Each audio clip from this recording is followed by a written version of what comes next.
Hello বন্ধুরা, Ronnie's world YouTube চ্যানেলে আপনাদের আবারও স্বাগতম। প্রতিদিনের মতো আজকেও আপনাদের সামনে নতুন একটি ভিডিও নিয়ে আমি উপস্থিত হয়েছি। তো তার আগে বলে রাখি, আপনি যদি আমাদের চ্যানেলের নতুন দর্শক হয়ে থাকেন তাহলে এক্ষুনি আমাদের চ্যানেলটি সাবস্ক্রাইব করুন এবং পাশে থাকা বেল আইকনটি চালু করে দিন, যাতে করে প্রতিদিনের আপডেট ভিডিও আপনি নোটিফিকেশন আকারে পান। আর যদি আপনি আমাদের চ্যানেলের পুরাতন সাবস্ক্রাইবার হয়ে থাকেন, অর্থাৎ অলরেডি সাবস্ক্রাইব করে থাকেন, ইউ আর দ্য বস।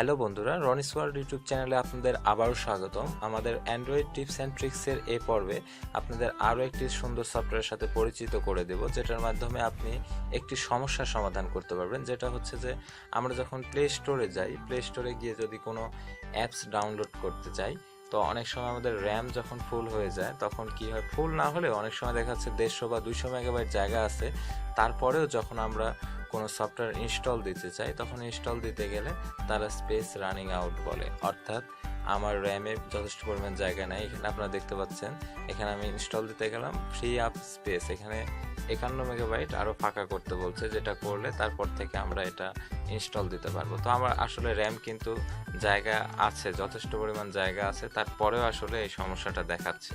তো আমি র্যামটা চেক করার জন্য আমরা অ্যাপসে যাচ্ছি। অ্যাপসে গেলে এখানে আপনারা দেখবেন যে আমার এখানে প্রায় 70 মেগাবাইট ফ্রি আছে। শুধু অনেক সময় দেখাচ্ছে আপনার 150-200 মেগাবাইট থাকলেও হয় না, এর চেয়ে বেশি থাকলে তখন প্লে স্টোর থেকে ডাউনলোড করা যায়। তো আমি আজকে যেটা দেখাবো, আমাদের টিউটোরিয়াল বিষয় হচ্ছে যে আপনার স্পেস অনেকটা মানে ফুল হলেও আপনি কিভাবে এটা ডাউনলোড করতে পারবেন।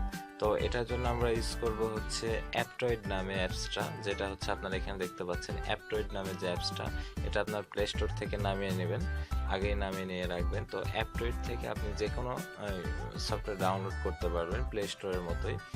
এখানে এরকম একটি সার্চের বাটন আছে, যেটা ডান সাইডে সার্চ বাটন দেখতে পাচ্ছেন। এখন আপডেট নামেও ফাংশন আছে, এখান থেকে আপনারা আপডেট দিতে পারবেন। তো আমরা সার্চ করে দেখি কোনো অ্যাপস পাওয়া যায় কিনা। তো আমি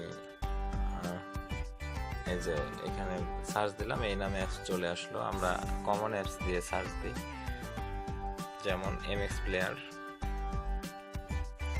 লিখে সার্চ দিলাম। দেখেন যে এখানে এমএক্স প্লেয়ার ভার্সন আসছে এবং এখানে অনেক ডাউনলোডও আছে। এই যে প্রথমটা 9 মিলিয়ন, পরেরটা 2 মিলিয়ন, অনেক ডাউনলোড আছে। তো এইগুলো আসলে এখান থেকে আপনি চাইলে ডাউনলোড করতে পারবেন। তো আমি প্রথমটা দেখে এখানে ক্লিক করলাম। তো এখানে আমাদের আসছে যে কতগুলো মানুষ ডাউনলোড করেছে এবং ইনস্টলের একটা বাটন আসছে। তো আমি যদি ইনস্টল বাটনে ক্লিক করি, তাহলে কি হবে যে আমাদের এই অ্যাপসটা এখন ডাউনলোড হয়ে যাবে। ডাউনলোড হওয়ার পর ইনস্টল করার একটা সিস্টেম চলে আসবে, যেটার মাধ্যমে আমরা ইনস্টল করতে পারবো। এটা হচ্ছে এই অ্যাপসের মেইন ফিচার, যেটা আপনার এই সমস্যাটা সমাধান হতে পারে। আপনার প্লে স্টোর থেকে অনেক সময় ডাউনলোড করতে সমস্যা হলে আপনারা এই অ্যাপটয়েড নামে অ্যাপসের মাধ্যমে এটা আপনারা ডাউনলোড করতে পারেন খুব সহজেই।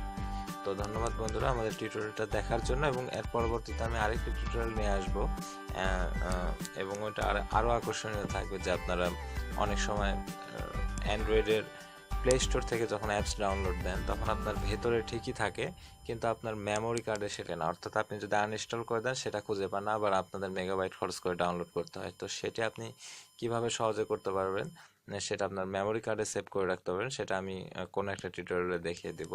তো ধন্যবাদ আমাদের টিউটোরিয়াল দেখার জন্য, এবং আমাদের চ্যানেলের সাথে থাকবেন, যাতে আপনারা এরকম আরও সুন্দর সুন্দর অ্যাপসের টিউটোরিয়াল পান এবং আপনারা এটা কাজে লাগাতে পারেন। তো আমাদের চ্যানেলের সাথে থাকার জন্য আমাদের চ্যানেলটিতে সাবস্ক্রাইব করবেন এখনই, এবং আপনাদের কোনো যদি চাহিদা থাকে যে আপনাদের কী ধরনের অ্যাপসের ট্রিক্স লাগবে, সেটা আমাদের কমেন্টে জানাতে পারবেন। আমরা চেষ্টা করব পরবর্তীতে ধারাবাহিকভাবে সেগুলো নিয়ে আসার জন্য।